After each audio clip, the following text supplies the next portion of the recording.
back and I'm calmer, and I have decided for once and for all, for however long this goes, I am just going to talk about my whole drug history. I'm not going to talk about my prescribed drugs. I was prescribed opioids in 2004, the reason being that I had failed back surgeries after having a work accident in 1997. But at the start of when I first started using drugs, because I went from Codral Fort and Panadine Fort straight to oxys, we were using my oxys to trade to get like a ball and things like that. And this is way back in 2004. Now I'm getting way ahead of myself. In my video where I was very angry, I spoke that there was this guy called John who everybody was judging. Now, I said that I don't judge unless I walk in someone else's shoes. So, for example, just a little bit off the topic, for me, abortion's wrong. But for you, abortion, I'm not you, So abortion's right. I'm not saying abortion is wrong, I'm just saying it's wrong for me. But with this drug thing, John was shooting up speed and people were judging him. And I first came across speed in 1997, never touched it. I didn't know much about it, only that this girl, again a friend of my third husband, who his name was Wayne knew this girl, and that people were just saying how skinny she gets. Now let's talk about speed. Speed, it gives you 100 times the rush of dopamine. So when there's several ways you can use meth. You can smoke it, you can snort it, you can swallow it, or you can inject it. I went straight to the injection, and the reason I went straight to the injection is that was what John was doing. And how could I judge John if I swallowed it? No, I had to do the injection. Having said that, I was scared of needles. I also am going to be very honest with my drug thing. And remember I said to you that I didn't start shooting up drugs till 2004. That's not quite right. There was a border about 2003 that asked me to get him some speed, and he shot me up one tiny little bit and I felt nothing. But then I didn't start touching drugs because of that. That made it even worse. That made, this thing about John situation even worse. So when I met Rob never forced me. I chose to use drugs myself. Now in my life, I'm going to backtrack. When I first met Rob, I said he was using everything, and he was actually at payday going and buying grey nurses. And I begged and cried and begged and cried for him to stop, and he wouldn't, and I thought, stuff this, I'm going to have to join him. And so once or maybe even twice I did shoot up a grey nurse, but only a tiny bit, and I threw up so much that I thought, who likes this? Because I see people, they shoot up morphine and heroin and they go on the nod and it was peaceful, but that wasn't the drug for me. It just made me sick. So that's why I went the fast. Now, backtracking, I've got borderline personality disorder, and part of that is addiction, self-harm, self-risk, and lots of other things. Addiction runs in my family. My father was an alcoholic. So before I ever injected, I was an alcoholic, a binge drinker off and on. There were several periods of my life that I was a binge drinker of alcohol, and there was a big time that I was a pot smoker, but in 2004, I ate some cake laced with pot and I had a really bad reaction. I was so paranoid. I was sick for 3 days. I was hearing people that weren't there. So 2004 was the end of pot for me. But in my lifetime, especially in 2004, because when we moved to Gympie in 2015, it was just ice for me then. But before ice, from the 2004 to 2015, I ranged from cocaine to speed to ice to even MSN to ecstasy. I can remember one time Rob and I we got 10 ecstasy tablets each, and we shot them up. We shot everything up. The only thing we didn't shoot up was mushies and trips. And I had some times with trips, I've only had a couple of trips, but because I've got bad eyesight, and with trips they make your eyes shudder like this, I feel really, really sick. I feel like I'm going to die, and I don't do very well on MSN. But cocaine was my favourite, and we shot that up too, even though you're not supposed to shoot it up. During the times of drugs, we have been ripped off so many times. We have been stolen from.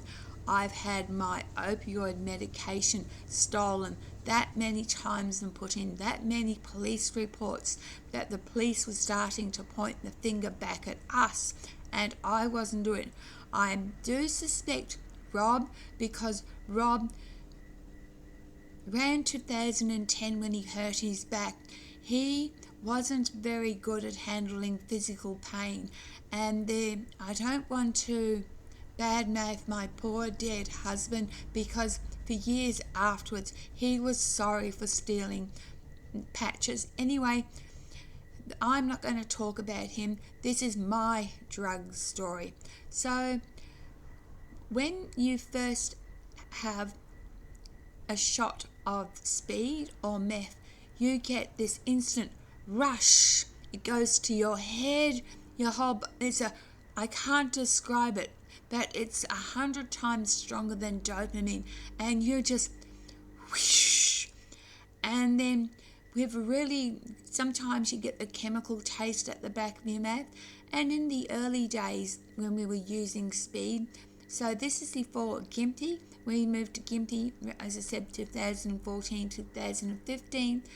We were mostly using speed. And speed, we never argued. We had a really good relationship, and we could tell each other anything. And when, 24 hours later during the come down, the sex was spectacular. And I'm only sharing these stories. I'm not sharing them so you can go out and get drugs. I'm going to tell you the bad things afterwards. Anyway, even in those early days, I had my life threatened, because I tended to find that a lot of males, especially with the meth, seem to get schizo, especially when they're coming down and they hear things. They go really paranoid and they go, fried their brains. With Rob, he found out that he was allergic to ephedrine, so that's why he had his issues. Now, I was lucky. I never had psychotic come downs. I never imagined people coming or anything like that. And when I took the mushrooms, the ones I had, I can remember just really laughing, and some trips, seeing things, trips LSD was actually banned by the US because it opened up the third eye.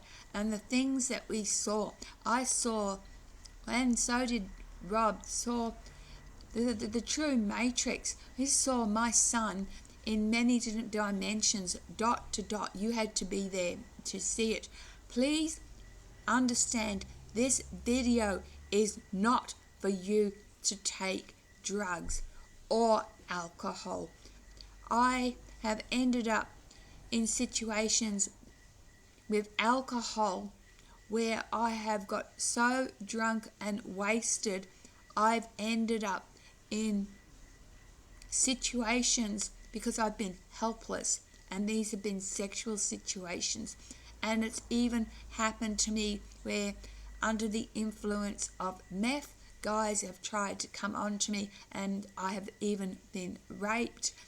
I've also tried that fantasy thing, which is that horse, is it tranquilizer?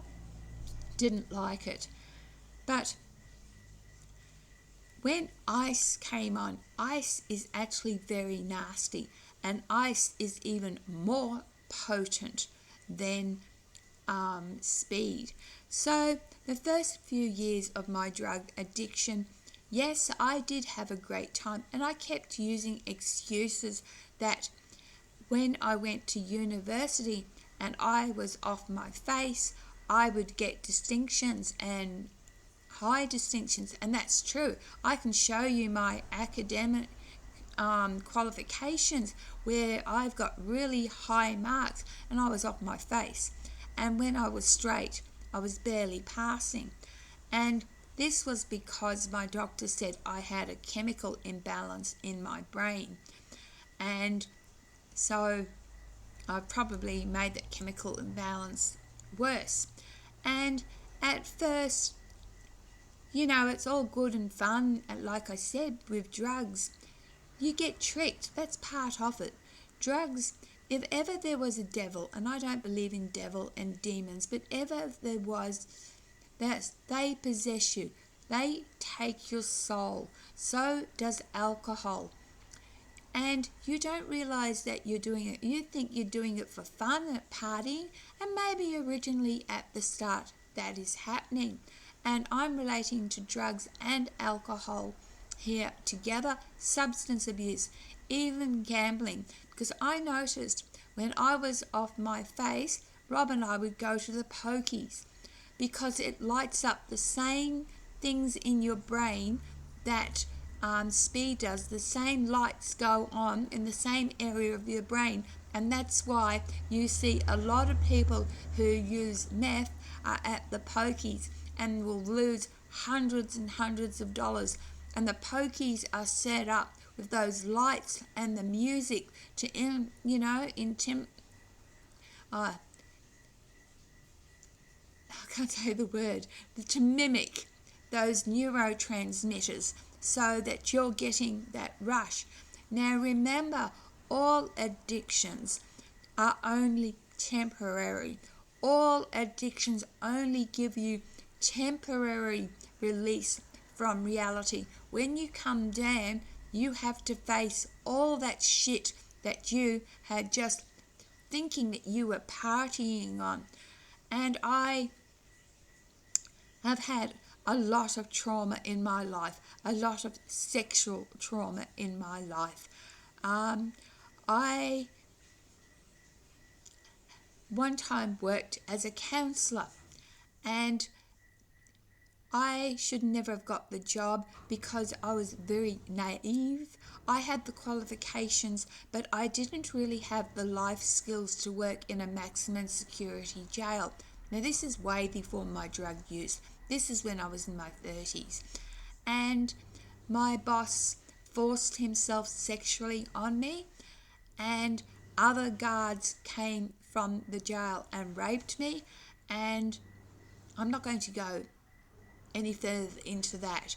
But there have been times in my life that I thought it was me, that I had done this, that I had caused the man to feel like this. Maybe I looked at him such a way. Maybe I said something, maybe it was the way I dressed, and that's why was raped. And I didn't realise that, well, the first half, as I said, of my drug use, and if we could get our hands on coke, that was the best, you know. But I can remember going back before I said we got all those E's. Well, we shot them all up and they didn't work, and we couldn't believe it. We're still shooting them up. Anyhow, I was a person, this is how bad it got. When people used to doctor, now what doctor means is shoot you up. So when other people would shoot me up, if they couldn't get me, and apparently I'm quite easy to get, after half an hour, or missing me all the time, I'd just say, throw it down. You know, I was over it. But they were so, no, we can't waste a point, you know. And I got to the stage where in the end I was doing the same thing to myself. Drugs, whatever your addiction is, it may be fun, but you know, that first time you do something, that first high, that first rush, you never get it again. You can have some really good rushes, but you're killing yourself. And this is what I'm trying to make. I can go on and talk about my drug stories, tell you about the things I saw under the influence of trips, tell you that I saw on TV reptilians, you know, and I believe in reptilians, you know that. Tell you things that I saw. In my video where Luke claims, you know, that don't act innocent about the drug deals, I did not do any drug deals at that particular complex where I was living. The people who, before I gave up, who I was swapping my things for Ritalin, did not live in that complex. So that complex where I lived, I had nothing to do with those drugs. Now, what does Ritalin do? Ritalin is another, if you open it up and get the capsules and crush them, it's another form of like meth, more pure form. Now, when I went to AODS to get over my drug history, I was very lucky because I was told when I was living at Gympie that at the start of the year they were lacing ice with fentanyl, and fentanyl is very dangerous. Fentanyl kills people. The amount of people I know who have died from fentanyl overdose. So we're not talking now like my husband who died from infections, or talking about the people that I mentioned who die one a week from infections. We're talking about overdoses. I know of at least 2 young men, the age of 21, who overdosed on fentanyl, and they were not nice deaths. Now let me talk about morphine addiction. Go there once, fine. Go there twice, fine. Go there 3 times, you're addicted. You're hooked. And no longer are you doing it to feel that rush. You are now using to feel better, because withdrawals from morphine makes you sick, makes you throw up, gives you diarrhea.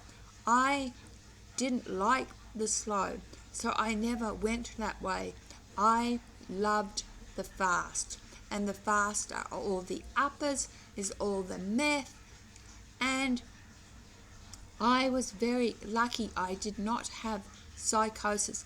The only one thing that I can remember was one time I'd been up for too many nights and I walked outside, and all in the backyard was snakes, glowing snakes everywhere, and I started laughing and said, "Time for bed, Jem." So I never got psychosis, but I am rare. I would be 0.00, I'm so that you may think you're invincible. I thought I was invincible. I'm not. I'm just lucky.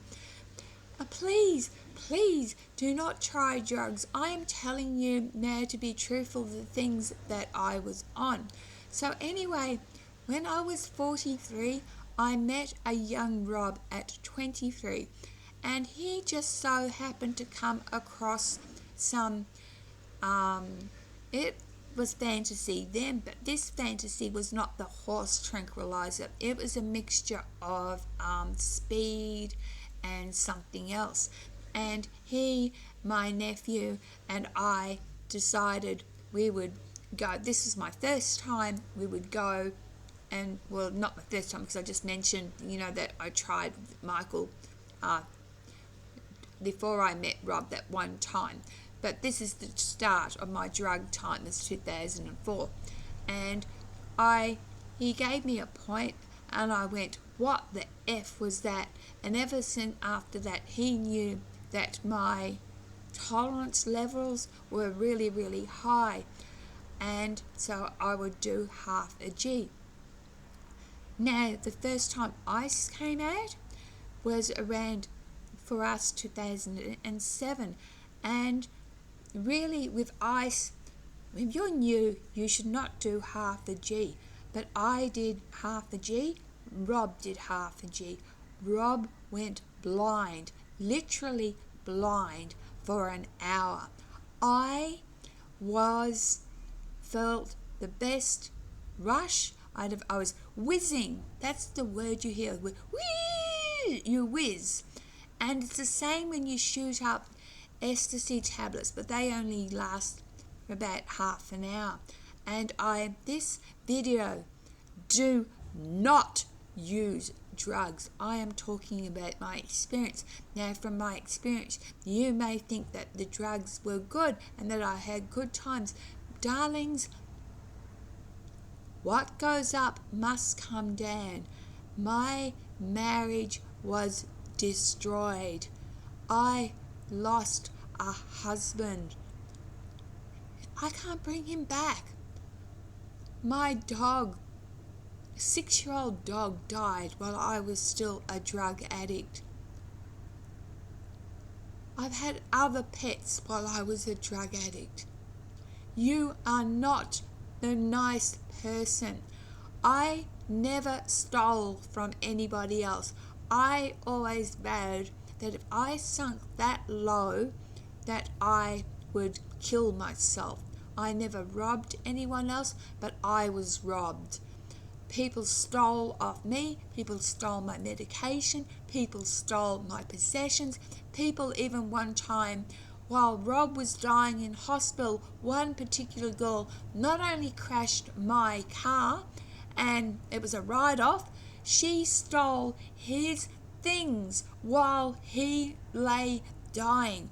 I've lost thousands of dollars. There are no friends in drugs because an addict wants drugs. That's the first thing he wants.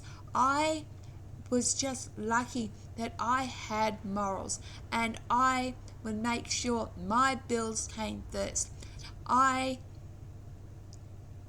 The money that Rob, remember I mentioned in the last one that Rob was the one who spent the money. Well, it was rolled over. What would happen is he might get a Centrelink loan, or he would put all my jewellery in hock and buy an 8-ball and sell it and just roll over the money that way. I have never been a drug dealer like that, but I've had my life threatened so many times. Drugs, alcohol is just as bad. Alcohol, I watched my father, an alcoholic. He poured petrol over my mother, threatening to set her alight. He raped other women. We found a shotgun under his bed. He was going to blow my family away.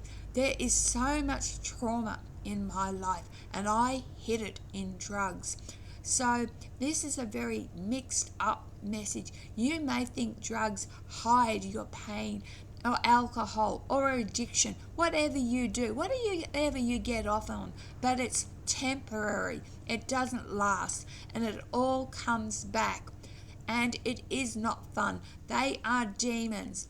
I was at times a binge drinker and gave it up because I was sick and tired of worshipping the toilet god. No, that's a lie. Every now and then, if I have money, I will go and buy a bottle of alcohol, normally something like Bailey's, and I did that a few weeks ago, and I spread it out, and I've decided I don't like the taste of alcohol anymore. So thank God for that. When you give up an addiction, it is very easy to get another addiction if you do not treat the underlying causes. There is a reason for an addiction. You think it may be to party, but there is a reason. There is trauma. There is something why you are using the drug. If your life was all well and good, you wouldn't be doing it. That's plain and simple. And from about 2004 to about 2014, I used meth, coke, mushrooms, MSN, and trips. After when we moved to Gympie 2014-15, I used coke a couple of times, but the rest of the time was ice. And I wish I have lost 17 years, and that's what I tried to get at when I was mentioning about isolation, because when you isolate and now you start to socialize again, I've got 17 years that I have lost. I've got 17 years of skills that I've got to rebuild. Addiction, whatever it is not a good thing. You can't control your addiction. The addiction controls you. You think you might be able to control your drinking, but if you are drinking as a heavy drinker, as I mentioned in my video on alcohol, you are being controlled by the demon called alcohol. If you are losing all your money in a poker machine, you are being controlled by the demon called poker machines and addiction and gambling. The same with racehorses. If you do drugs, you are being controlled by the demon drugs. I have cut all ties with all my drug friends except one person who he is not a drug dealer, and he every now and then uses drugs, and he also drinks alcohol, and I wish he would get help. I wish he would learn from my stories, because he was there with me from the start when I was off my face doing YouTube. And just hang on, I will just get something for you so you can just see how bad addiction is. Just please bear with me for a minute. Just get a cup of coffee or what you need to do. Just bear with me for 1 minute and I will just show you. I will show you something. This is the latter part of me in drug addiction. So we're talking about 2020, if I can get the bloody thing out. I'm so sorry. Hold on, please, people. Do you know, I'm trying to get it out, I'll keep talking to you. I was 49 kilos and at one stage 45 for a 5'8". Here we are. Can you see? That's me in full drug addiction. I'll just shine it over a bit more. Sorry. I'll just do it for you. and bring it out a bit. Look how old I look, 15 years older. Drugs do harm your, same with alcohol, any substance abuse, be it glue sniffing. It damages every major organ. I have probably taken 10 to 20 years of my life. So, yes, you might think, oh, wow, it sounds like fun. Jem sounds like she had a great time on speed, having a big whiz, and yeah, I want that rush.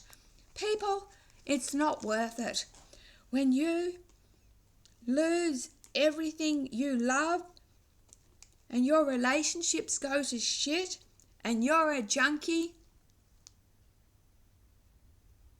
and I'll leave you with that. Addiction does not cure your shitty life. Addiction does not cure trauma. Addiction does not cure mental illness. Addiction does not cure boredom. Addiction does not cure isolation. Addiction does not make you a great party person. It makes you a dickhead, actually. Addiction does nothing good. Drugs do nothing good. Drugs harm. Alcohol harms. Drink and drive kill. I can think of substance abuse, and by substance abuse we're talking about, the psychosis from meth and alcohol, aggression, and the fights and the brawls and the blood, and it all can lead to death and murder. Is that what we want? I'll leave you with that thought. Drugs, alcohol are harmful. Do not be tempted. Do not. If you fear, or if you have an issue, or there is something that is deeply bothering you, that you constantly are feeling lonely, you are constantly feeling disconnected, you are constantly feeling blue, sad, lonely, reach out. There's Lifeline.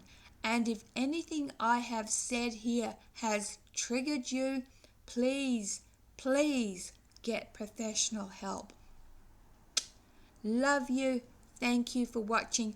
There will be no more of my life stories about drugs. This is it. Bye.